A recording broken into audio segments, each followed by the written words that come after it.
مشرک آدمی کے پیچھے نماز پڑھنی حرام اور گناہ ہے، کیونکہ نماز باطل ہو جائے گی۔ اب کیسے پتہ چلا کہ مشرک ہے کہ نہیں؟ اگر نہیں پتا تو اللہ کے ساتھ معاملہ ہو گیا، اگر پتہ ہے تو بھائی پھر جائز نہیں ہے، بالکل ابداً 1% بھی اس میں رعایت نہیں ہے، وہ میرے اختیار میں نہیں ہے، اللہ کا قانون اور اللہ کی شریعت یہ کہتی ہے۔ ہاں جی، کچھ لوگوں نے تو فوراً پتہ۔ شیخ بدی الدین راشدی رحمہ اللہ کا ایک بہت رسالہ ہے، دیگر علماء کے بھی ہیں۔ شیخ بدی الدین راشدی رحمۃ اللہ علیہ بہت بڑے محدث تھے، مدینہ منورہ یونیورسٹی کے اندر استاد رہے بڑی دیر تک۔ ان کا رسالہ ہے، اس کا نام ہے امام صحیح العقیدہ ہونا چاہیے، اس کے اندر انہوں نے دلائل دیے ہیں۔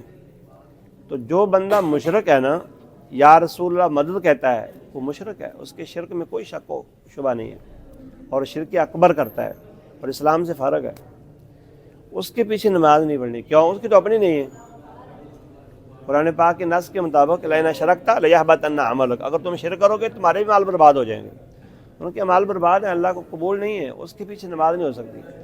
اب اگر یہ لوگ جو ہیں جو کہتے ہیں عید حیات النبی، جو بندیوں کا ایک گروپ ہے، وہ نبی کو مماتی مانتے ہیں، ایک گروپ مماتی ہے، ایک حیاتی ہے۔ حیاتی کہتے ہیں نبی ایسے زندہ ہے قبر میں جیسے دنیا میں ہے، یہ باطل عقیدہ ہے۔ نبی زندہ ہے قبر میں، کیسے؟ جیسے اللہ کو پتہ ہے۔ بس ہمارا اور ان کا جھگڑا کیا ہے؟ وہ دنیاوی زندگی پر قیاس کرتے ہیں اور ہم دنیاوی زندگی پر قیاس نہیں کرتے۔ ہم کہتے ہیں اللہ کو پتہ ہے ان کے کیفیت کا برزخی زندگی ہے۔ برزخ میں نا آڑ کا میں نے دنیا اور آخرت کے دنیا اور ہمارے درمیان ان کی موت ایک آڑ ہے۔ اب وہ جس پوزیشن میں ہے ہم اس کی کنہ اور حقیقت کو بیان نہیں کر سکتے، نہ اس کا ذکر قرآن حدیث میں آیا ہے۔ اللہ کے ہاں زندہ ہے سارے، اللہ کے ہاں سارے زندہ ہیں، لیکن انبیاء کی زندگی کا ایک امتیاز ہے نا، تو اس امتیاز کی وجہ سے ہم کیفیت نہیں بیان کر سکتے، نہ ہمیں حق ہے نہ وہ بیان ہوئی ہے۔ اب اس کو یہ کہنا کہ وہ ایسے ہیں جیسے دنیاوی زندگی میں ہیں، ان کے پاس ان کی بیویاں بھی جاتی ہیں، یہ 100% غلط ہے۔ بس مماتی گروپ ایک کا ہے، وہ کہتے ہیں نبی فوت ہو گیا، جو ہمارا عقیدہ وہی ان کا ہے۔